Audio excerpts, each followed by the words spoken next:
Kalau perempuan belum menikah berarti statusnya apa? Anak. Pasti ada ibu kan? Kalau sudah menikah statusnya apa? Istri. Kalau sudah punya anak statusnya apa? Ibu. Punya cucu? Itu satu. Kalau cucunya dua? Nenek. Dah.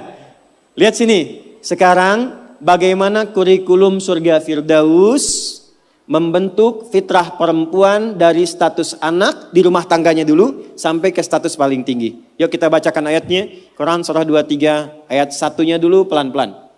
Qad aflahal mu'minun. Sudah? Saya pernah sampaikan, perhatikan terjemahannya. Akan menggenggam kesuksesan dan kebahagiaan. Setiap insan beriman itu.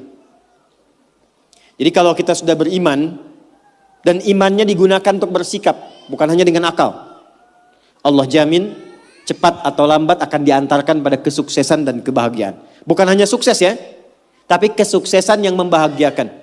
Suami Anda sukses di pekerjaan, tapi kesuksesan itu tidak membawa kebahagiaan ke rumah. Nyaman gak? Gak membawa ketenangan, nyaman gak? Pilih mana? Kaya tapi gelisah atau miskin tapi tenang? Kaya tapi tenang. Tetap ya pilih ketiga. Lihat baik-baik.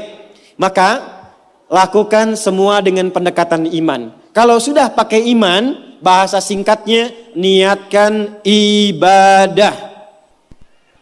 Jadi ibu tugas apapun, ya, Anda sebagai anak, sebagai istri, sebagai ibu dan ke atasnya, kalau berperan dalam kehidupan, kalau ada kalimat iman maksudnya niatkan ibadah karena Allah. Maaf dengan kalimat ini. Ibu merawat anak. Memandikan, menyekolahkan, menyayangi, memeluk sebelum tidur. Saya tanya, itu karena sayang, karena cinta, atau karena ibadah? Masa? Kalau ibadah itu pasti karena Allah. Kalau iman pasti karena Allah. Alladzina yu'minuna bil ghaib. Ini ada saya lihat anak-anak dia. Ibu tuh merawat, menggendong, mendidik dan sebagainya kepada anak karena sayang atau karena Allah? Apa standarnya? Standarnya ketika kita mengerjakan semua karena Allah, maka ukurannya semua yang dikerjakan akan dipastikan sesuai dengan ketentuan Allah. Di mana disekolahkan anak ibu? Jangan-jangan Anda mengatakan saya mendidik karena Allah, tapi Anda sekolahkan di tempat yang tidak pernah mengenal Allah. Di sekolahnya nggak ada pelajaran sholat, nggak ada baca Quran. Apa yang Anda berikan untuk anak Anda? Lihat pakaiannya. Katanya karena Allah, tapi dia menggunakan pakaian yang auratnya terbuka yang Allah nggak suka. Lihat mainannya. Apa yang ia kelola dengan mainan itu? Apakah mendekatkan pada Allah atau menjauhkan dari Allah? Lihat tayangannya. Apa yang dia tonton yang menjadi tuntunan dia dalam berkehidupan. Kalau ada anak kata-katanya kotor, ada anak perilakunya menyimpang, yang pertama dilakukan jangan dulu pojokkan dan marahi anaknya, kembalikan kepada sikap orang tuanya. Istighfar dulu. Maka mulai hari ini, kalau Anda ingin mengikuti jejak Sayyidah Khadijah, mulai sekarang gerbangnya dibuka. Niatkan semua kegiatan karena Allah. Nah, apa yang harus dilakukan pertama kali untuk itu? Lanjut ayat keduanya. Alladzina hum fi salatihim khashi'un. Pelan-pelan. Kurikulum yang pertama dimulai dari salat. Saya ulangi, dimulai dari apa? Kata Allah, penghuni surga Firdaus itu terlihat yang pertama dari ciri salatnya, bukan sekedar menunaikan salat. Tapi dia mencoba untuk mendapatkan kekhusyuan dalam sholatnya. Pelan-pelan. Ini saya belum bicara dengan suami ya. Bicara status ibu dulu. Sebagai istri, sebagai ibu, sebagai anak. Maka kalau ingin levelnya naik, mengikuti jejak Sayyidah Khadijah, maka yang pertama dibangun hubungan dengan Allah dulu. Dalam bahasa Arab, hubungan kuat itu yang sulit dipisahkan disebut dengan silah. Ibu pernah dengar silaturahmi? Silaturahim. Kenapa disebut silaturahim? Maksudnya hubungan perhatian yang kuat, yang saat berpisah pun masih ingat, masih mendoakan, masih mengenal. Di silaturahim yang sukses itu bukan Anda ketemu, Anda nyapa, bukan. Kalau Anda nyapa orangnya ada, wajar. Tapi kalau Anda berpisah masih ingat teman, masih didoakan, masih disupport, itulah silaturahim. Nah, ibadah yang melatih kita terhubung kuat dengan Allah, sehingga dimanapun tersambung dan dijaga oleh Allah, itu disebut dengan sholat namanya. Maka ketika diminta untuk sholat, sebetulnya itu ibadah personal yang Allah inginkan untuk merubah perilaku kita dan pribadi kita supaya lebih dekat dengan Allah. Makanya panggilannya itu bukan panggilan beban, Bu. Bukan panggilan ruku, bukan panggilan sujud. Coba dengarkan kalau orang yang sedang azan, muadzin itu sholat. Ya, azan, maaf, saat sedang mengumandangkan azan. Hayya 'alas shalah. Ayo sholat. Setelah itu apa? Hayya 'alal falah. Ayo sukses, ayo bahagia. Falah itu kalau sudah digenggam jadi aflah. Orang yang menggenggam kesuksesan, kebahagiaan. Qad aflahal mu'minun. Orang beriman pasti menggenggam kesuksesan, kebahagiaan karena dia dekat dengan Allah.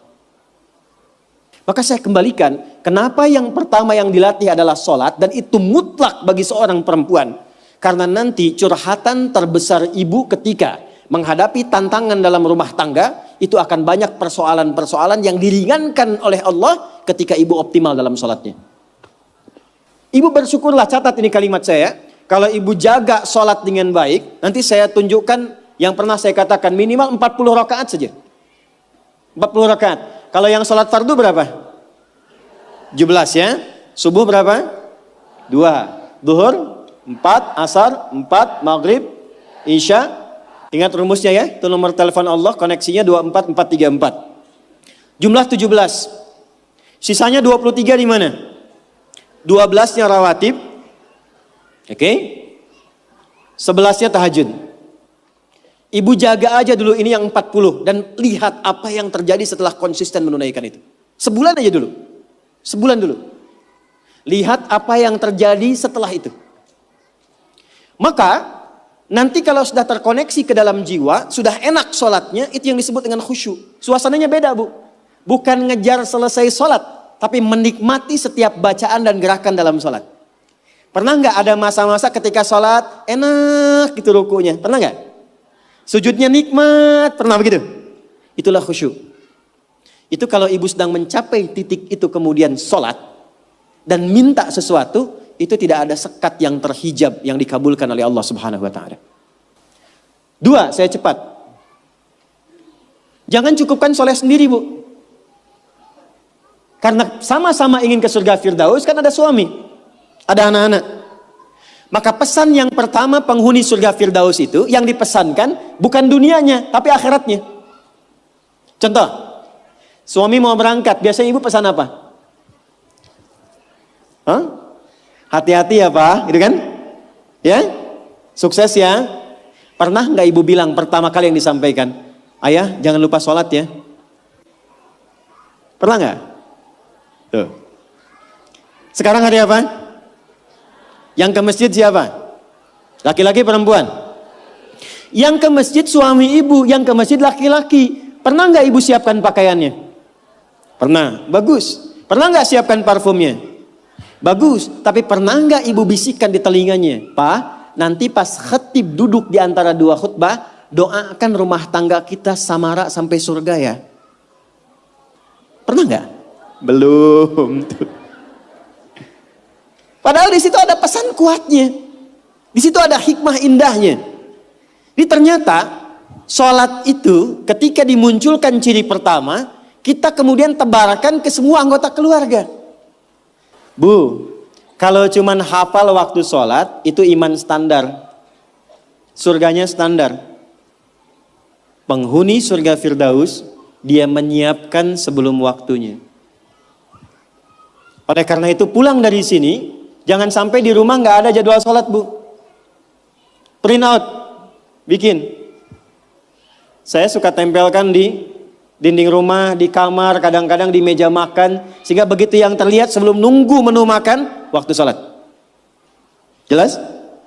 Oke. 2. Walladzina hum 'anil lagwi mu'ridun. Agak cepat. Kita nanti akan bahas 3 saja. Walladzina hum, orang-orang yang menginginkan surga Firdaus itu, anil lagwi, dari hal yang tidak penting, yang tidak ada manfaatnya, mu'ridun, dia hindari. Saya ulang ya. Dari segala hal yang tidak bermanfaat, dia menghindarkan diri dari segala yang tidak penting. Jadi penghuni surga Firdaus itu orientasinya yang bermanfaat saja. Yang penting apa? Kalau ada pertemuan, manfaat gak? Penting gak? Ada kumpul-kumpul, penting gak? Ada pengajiannya bermanfaat atau cuman kumpul-kumpul datang saja? Penghuni surga Firdaus, dia petakan semua kegiatannya dalam frame segala yang bermanfaat, segala yang penting saja. Sekarang mulai ibu evaluasi, bawa ke rumah. Dari ujung kepala sampai dengan ujung kaki. Mohon maaf sekali, pelan-pelan. Mohon maaf sekali. Cek ya. Cek. Coba agenda selama ini yang sudah dilakukan. Berapa kali lisan berkata yang tidak baik? Mata melihat yang tidak baik. Ibu punya agenda perkumpulan di mana saja? Anak-anak ditempatkan di tempat ngumpul di mana saja? Cek evaluasi semua, termasuk aktivitas suami, kira-kira bermanfaat gak untuk kehidupan? Dudukan semua itu, kemudian telaahi dengan baik, bikin kurikulum, maka mulai belajar, misalnya ambil target per bulan. Latihan dari lisan dulu. Sepakat semua keluarga. Pak, anak-anak, kita sebulan latihan berkata yang baik-baik ya. Kalau ada nggak sepakat, katakan dengan cara yang baik. Kalau melihat ingin bertutur, katakan dengan cara yang benar. Yang tak bermanfaat, jauhi. Sekarang coba, ketika ibu bertemu dengan teman, bikin pengajian, bikin tempat kumpul, kalau ingin masuk ke dalam golongan surga Firdaus, pastikan bukan hanya profesinya. Semua apa yang dikerjakan, nilainya berada pada nilai kebaikan. 3, agak cepat. Walladzina hum lizzakati fa'ilun. Ternyata penghuni surga Firdaus juga gemar berzakat. Gemar apa? Baik, zakat itu berapa persen dari harta? 2,5 minimalnya. Bisa nggak berzakat kalau nggak ada uangnya? Hah? Berarti perintah berzakat sekaligus perintah untuk mencari materi kan? Supaya bisa zakat kan? Makanya dalam Islam nggak dilarang. Silahkan suami mencari nafkah, bekerja. Ibu punya bakat, bisa jualan. Sayyidah Khadijah jualan nggak? Pedagang nggak? Sukses nggak? Bukan cuma sukses, sangat sukses. Hasilnya luar biasa. Nanti kita cerita. Tapi yang ingin saya katakan, ibu kalau sekarang bikin hijab face misalnya, ada yang bikin kerudung, bikin kue, bikin macam-macam, itu nggak dilarang, silahkan. Sepanjang tidak mengabaikan tugas pokok yang ada di rumah yang melekat kepada ibu. Silahkan. Tapi niatkan tujuannya untuk apa? Niatkan tujuannya untuk mengabdi kepada Allah supaya bisa zakat. Terakhir, kita gabungkan ketiganya. Saya ulang, kita gabungkan ketiganya. Uang sudah dapat. Awas ya, ini untuk pribadi dulu. Dibawa ke rumah. Ibu olah. Biasanya harta suami pun kan diberikan juga ke ibu ya. Sehingga ada adik mengatakan, harta saya, harta suami, harta.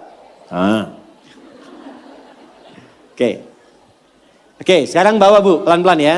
Mohon maaf nanti dengan kata-kata saya ini, karena kita akan mencoba menata lebih baik. Dan jangan mengecilkan orang lain. Ibu bawa pulang ke rumah. Maka kebutuhan pokok pertama kan untuk pemenuhan kebutuhan dalam kehidupan rumah tangga. Tarik ke pribadi. 1, untuk pakaian misalnya. Karena kita sekarang menaikkan level seperti Sayyidah Khadijah. Berpakaian yang bukan hanya pantas. Tapi Allah sukai dan menjadi support untuk suami. Maka perhatikan pakaiannya. Apakah cara berpakaiannya dan koleksi pakaian yang sudah dikumpulkan itu betul-betul menunjukkan pakaian yang disenangi oleh Allah? Contoh, perempuan berjilbab atau tidak? Saya ulang, berjilbab atau tidak syariatnya? Yang sudah berjilbab pertahankan, yang belum kita bantu, doakan, terangkan tentang keutamaan keistimewaan jilbab. Ternyata saking pentingnya jilbab itu, bukan hanya di dunia, di alam kubur pun ketika meninggal, kain kafan perempuan ditambah 1. Yang laki-laki nggak punya. Apa itu? Kerudungnya. Saking pentingnya. Jadi ketika dalam kehidupan dunianya pun misalnya belum mengenakan sepenuhnya, itu saat pulangnya mesti dipakaikan kerudungnya dalam kafannya. Sebetulnya apa fungsi jilbab itu? Yuk, kita tarik dulu pelan-pelan. Buka Quran surah ke-33 Al-Ahzab ayat 59. Nanti setelah itu saya tarik kepada suami untuk mensupport. Surah ke-33 Al-Ahzab ayat 59. Ada ayatnya, ya ayyuhan nabiyyu qul li azwajika wa banatika wa nisa'il mu'minin, ada yudnina min jalabibihinna dzalika adna an yu'rafna fala yu'dzain. Ada? Asalnya Bu, sebelum ayat ini turun, itu masih ada yang berkerudung, masih ada yang tidak berjilbab, biasa saja. Tapi tiba-tiba ada kejadian. Perempuan muslimah malam-malam ingin ke toilet, diganggu oleh preman-preman Madinah dari Yahudi. Maka dilaporkan kepada Nabi, turunlah ayat ini. Maka Allah sampaikan, ya ayyuhan nabi, wahai Nabi, qul li azwajika, mulai hari ini sampaikan pada semua istrimu, wa banatika, anak perempuanmu, dan nisa'il mu'minin, bukan cuman perempuan, nisa'il mu'minin, perempuan-perempuan yang memang merasa punya iman, yang yakin dengan anugerah Allah. Yudnina min jalabibihinna, mulai detik ini kenakan jilbab oleh mereka. Dzalika adna an yu'rafna, maka ketika jilbab dikenakan, aku akan perhatikan sebagai identitas untuknya. Di identitas ibu sebagai perempuan di hadapan Allah itu, salah satunya ketika ibu mengenakan jilbab yang dikenakan itu dengan model apapun. Tapi belum berhenti ayatnya, belum berhenti. Perhatikan kalimatnya. Asa ayyurafna, maka ketika dia kenakan jilbab itu, semua mesti kenali dialah perempuan yang beriman. Fala yu'dzain, dan setiap laki-laki yang beriman mesti punya komitmen melindungi dan menjaganya. Jadi ketika ibu kenakan jilbab itu kami yang laki-laki, yang pria-pria mukmin ini, itu terikat dengan komitmen kepada Allah. Kalau ibu ada yang ganggu, ada kesulitan, kami mesti bantu. Itu asalnya. Di Allah turunkan ayat hijab, jilbab itu bukan sekedar ingin menutup, tapi memberikan kemuliaan pada perempuan. Dan ini fikih jarang diketahui laki-laki juga. Jadi ketika ibu ke pasar nih ya, kesulitan misalnya, beli beras sulit, terlihat ibu pakai jilbab tuh. Itu laki-laki itu yang melihat itu langsung respon bantu. Dan Allah jadikan itu mengikat dalam fitrah hati setiap insan beriman. Itu poinnya. Sekarang ingin saya katakan, ketika Allah memberikan hadiah yang sangat luar biasa dan mengistimewakan, diambil gak? Diambil gak? Maka perhatikan, kalau di era Sayyidah Khadijah hasil niaganya diserahkan untuk dakwah Nabi, maka di era kita dibalik, apa yang dihasilkan oleh suami diolah oleh istri perempuan, ada pendapatan dari istri dikumpulkan, coba dari situ kreasikan untuk membeli atau mendapatkan sesuatu yang Allah sukai. Punya anak perempuan, apa yang Allah sukai dari perempuan ini? Ibu kalau nggak percaya silakan ya, kasih makanan yang halal, kasih pakaian yang paling benar, nanti cek, masukkan dia ke sekolah Quran. Demi Allah saya katakan, tidak tunggu lama dia akan cepat mendapatkan hafalan Qurannya. Karena ibu menyiapkan dia untuk mendapatkan kalam Allah dengan penampilan yang Allah sukai.